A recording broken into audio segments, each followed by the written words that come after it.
عليكم ورحمة الله وبركاته. أهلا بيكم معايا في وصفة جديدة من مطبخ وي. وصفتي النهاردة هي كعب الغزال أو منين بالعجوة. اللي ما يعرفش يعني ايه كعب الغزال يقول منين بالعجوة. المقادير بتاعتي النهاردة للمنين أو كعب الغزال هستخدم كيلو من الدقيق، طبعا متعدد الأغراض أو اللي هو الدقيق البيتزا أو المعجنات. ومعايا كيلو من العجوة زي ما احنا شايفين. أنا جبت العجوة وفصصتها وحطيت عليها معلقتين من السمنة، وحطيت عليها بالظبط 3 معالق مية، وبعد كده سخنتها على البوتاجاز لغايه ما بقى شكلها كده وبقت مهروسه وجميله جدا. هناخد معلقتين من السمسم، والسمسم كمان علشان خاطر ندهن بيه الوش بتاع كعب الغزال. ومعايا بيضه لدهن الوش، معايا كيس خميره او معلقه خميره كبيره، معلقه صغيره من ريحه الكحك ممكن تستغني عنها لو مش حابه بس بتدي نكهه جميله جدا، معلقه صغيره من البيكنج باودر، 3 معالق من السكر، كوباية من الزيت، كوباية من السمنة. لو حابة تستخدمي سمنة بس مفيش مشكلة، لو حابة بس مش هينفع تستخدمي زيت بس، يعني انا قلت نعمل خليط من ميكس من الزيت والسمنة. لكن انت ممكن تستغني عن الزيت خالص تستخدمي سمنة. لو حابين تعملوه صيامي استخدمي اللي هي السمنة النباتي. المية هناخد كوباية او كوباية ونص او اكتر او اقل حسب طبعا ما العجين بتاعي، بس كمقدار هنقدر نحدد نقول من كوباية لكوباية ونص، بس هنشوف العجين بتاعنا هياخد ايه. طبعا في ذرة ملح كمان مع البيكنج باودر انا حطاها معاه. تعالوا نبدأ نقول بسم الله. انا طبعا العجوة والسمسم مش محتاجاهم دلوقتي، هركنهم بعيد.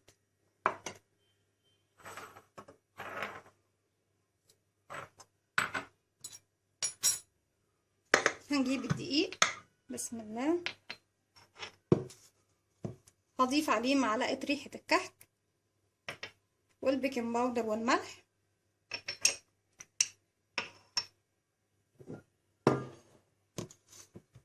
هضيف السمنة،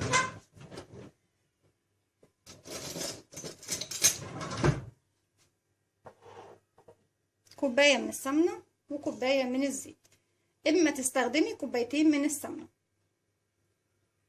سمنة بلدي سمنة نباتي زي ما انت حابة. بس هما في الافران ما بيستخدموش السمنة البلدي، انتوا عارفين بيكون سعرها غالي جدا، وانا النهاردة كمان بستخدم معاكم سمنة نباتي.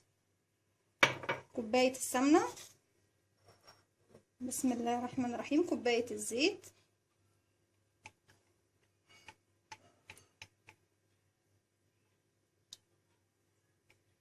بالشكل ده.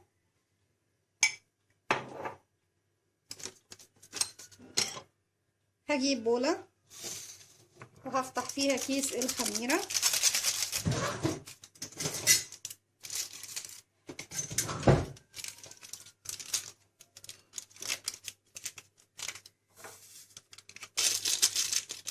كيس الخميرة دوت بما يعادل هو 12 جرام، يعادل معلقة كبيرة من الخميرة، يعني قد المعلقة دي. هحط معلقة من السكر هنا، وهحط الباقي على العجين.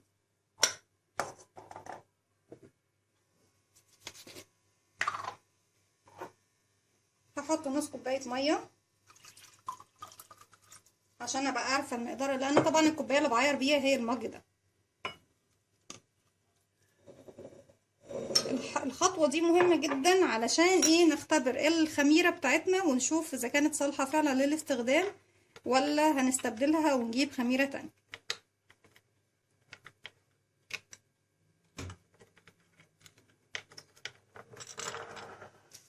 بس في المرحلة دي كل اللي انا هعمله، طبعا البيضة كان مش محتاجاها دلوقتي خالص، كل اللي انا هعمله ان انا هخلط الدقيق مع السمنة مع الزيت مع ريحة الكحك والبيكنج باودر ومعلقتين السكر وذرة الملح بسم الله، زي ما نكون بالظبط بنعمل كحك العيد او المنين اللي هو بتاع العيد.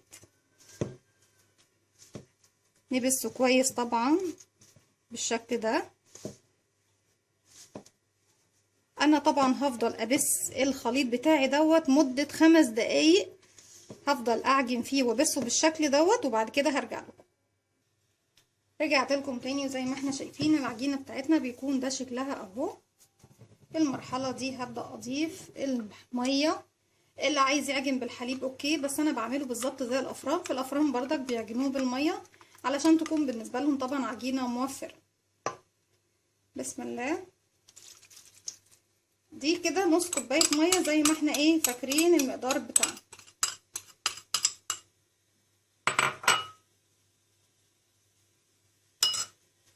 هبدا الم العجين بتاعي، مش هضيف ميه تاني قبل ايه ما الميه اللي معايا دي اشوف ايه اخبارها ايه معايا في العجين.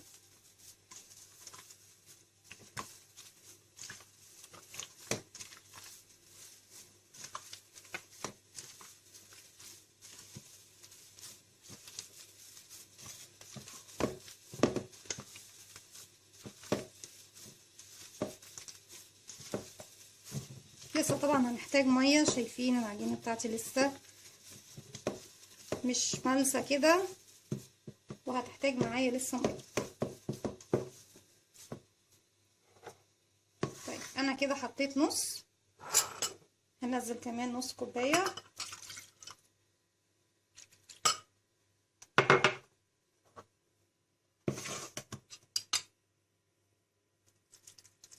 وواحده واحده كمان، يعني مش بنزل ايه الكوبايه مره واحده. الخطوه دي طبعا اهم خطوه، يعني الخطوه اللي فاتت ان احنا نبس العجين دي طبعا خطوه مهمه جدا. العجين بتاعي بيحب يتبس كويس جدا. الخطوه الاهم هي الخطوه دي اللي احنا بنسقي فيها الميه بتاعتنا.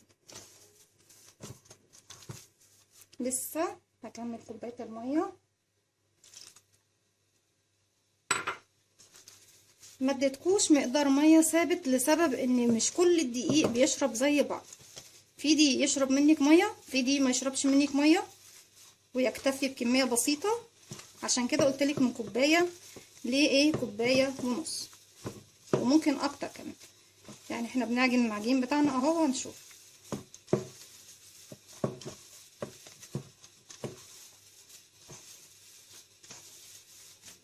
لسه شايفين العجينه بتاعتي طالما لسه بتقطع بالشكل ده لسه محتاجه ميه. انا كده ضفت كوبايه، النص الاولاني والنص التاني، وكده كده ربع اهو.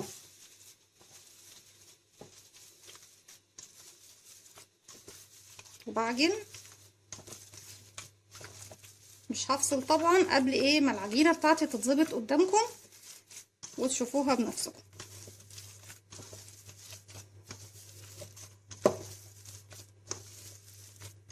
لسه العجينه بتاعتي لسه شايفين بتتقطع، ما ينفعش تتشكل، اذا لسه هتاخد ميه كمان.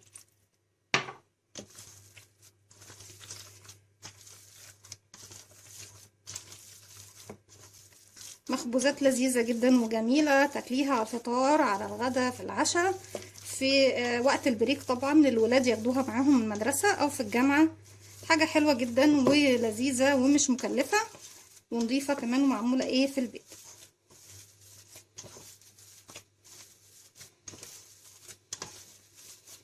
لسه هتاخد شويه كمان. انا هضيف كمان بقيه الكوبايه دي. يبقى احنا كده اخدنا كوبايه ونص من الميه بالتمام والكمال. هلم بقى العجينه بتاعتي بالشكل دوت، تتشرب كلها الميه بتاعتها. هوريكم دلوقتي اهو.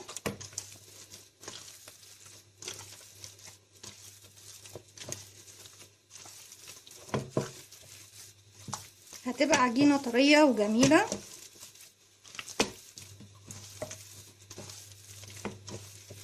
بفضل طبعا اعجن فيها لغايه ما تلم العجين كله من الطبق ومن ايدي وتبقى عجينه ناعمه وطريه.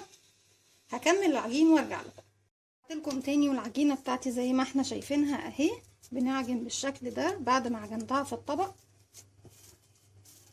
بفضل اعجن فيها لغايه ما تبقى عجينه طريه وناعمه بالشكل ده زي ما احنا شايفينها. بالطريقه دي العجينه بتاعتي خلاص بقت عجينه جاهزه جميله زي ما احنا شايفين قد ايه جميله وطريه وحلوه بالشكل ده. هسيب العجينه بتاعتي في الطبق بقى تختمر من تاني. عايزاها تعلى وتختمر، واول ما تختمر العجينه بتاعتي وتعلى وتبقى شكلها حلو ومنفوخه كده وجميله، هرجع لكم نحشي مع بعض كعب الغزال. رجعت لكم تاني. العجينه بتاعتي اختمرت والعجوه زي ما احنا شايفين هنفردها. انا بعمل العجوه، انا قسمتها اتنين، فردت جزء منها وده جزء تاني نفرده مع بعض. بعملها صباع بالشكل دوت. وده كيس تلاجة فتحته. لو عندك اللي هي طبعا الفرادة اوكي خير وبركة، ما عندكيش بايديكي بتبططيها لغاية ما تاخدي منها ايه العجوة. طبعا عايزينها تكون مفرودة علشان تكون داخل الحشوة بتاعتها.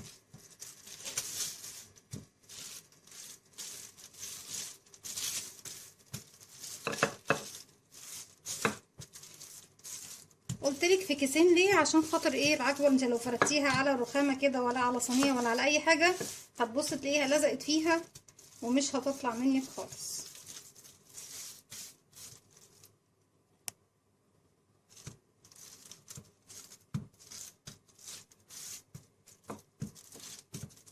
بالشكل ده اهو العجوة بتاعتنا كده فردناها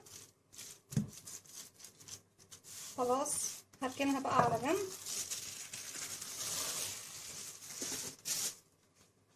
العجينة بتاعتي بسم الله الرحمن الرحيم، اعتقد يعني هي بتتكلم عن رحم.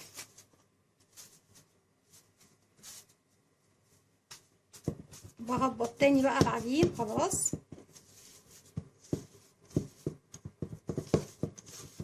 علشان ايه ابدأ افرد العجينة بتاعتي.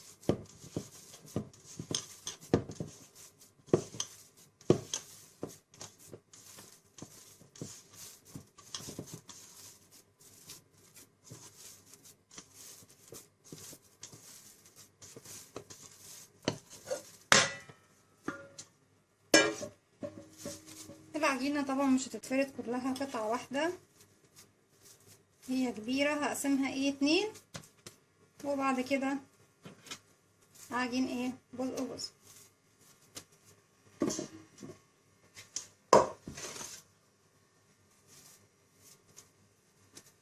هجيب العجينة بتاعتي اهي زي ما احنا شايفينها بالشكل ده. انا عايزاها طبعا تكون عجينة ايه مستطيلة. بسم الله. هي طبعا فيها سمنة وزيت فمش هتلزق مننا ايه في الرخامة.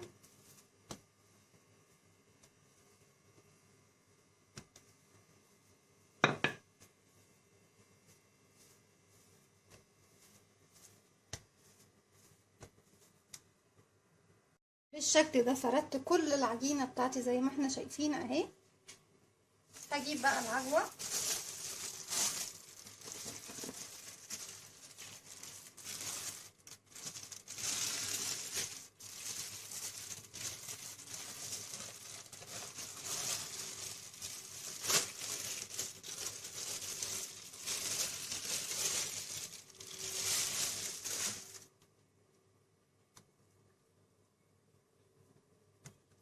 بوزع العجوة بتاعتي بالشكل ده.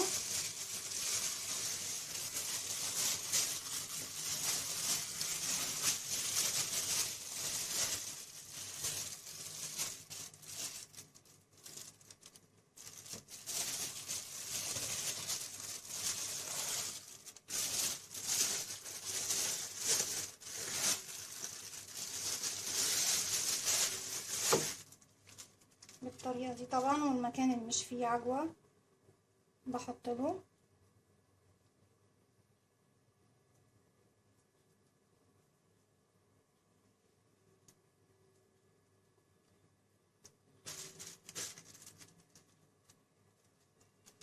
باخد طبعا الجزء اللي هي تكون على الحرف وبدخله كده في الداخل زي ما احنا شايفين.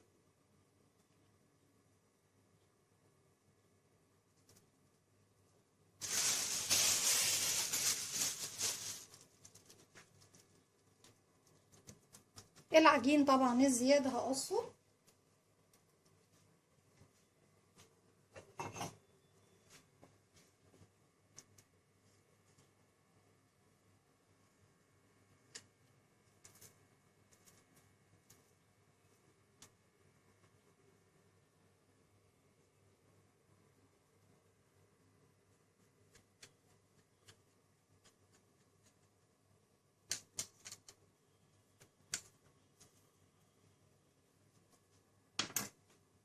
زي ما احنا شايفين. بعد كده كل اللي انا هعمله ايه، هبدأ الم العجين كده، ارفعه والفه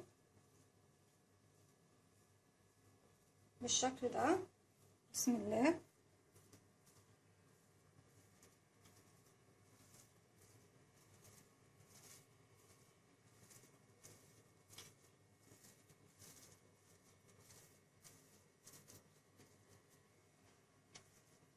العجين طبعا دوت اللي احنا ايه مش هنستخدمه دلوقتي، هسيبه يرتاح وبعد كده هفرده واعمل نفس النظام معاه.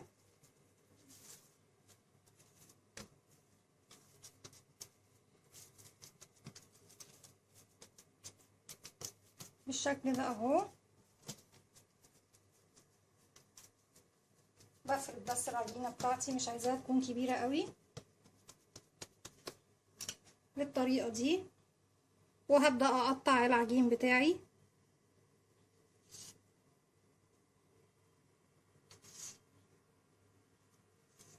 بسم الله.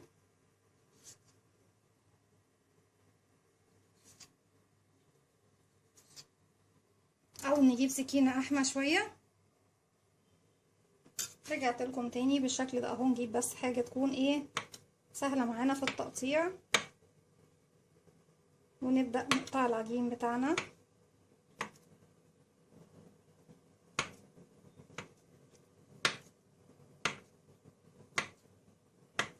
بالشكل دوت. هنقلهم بقى على صاج.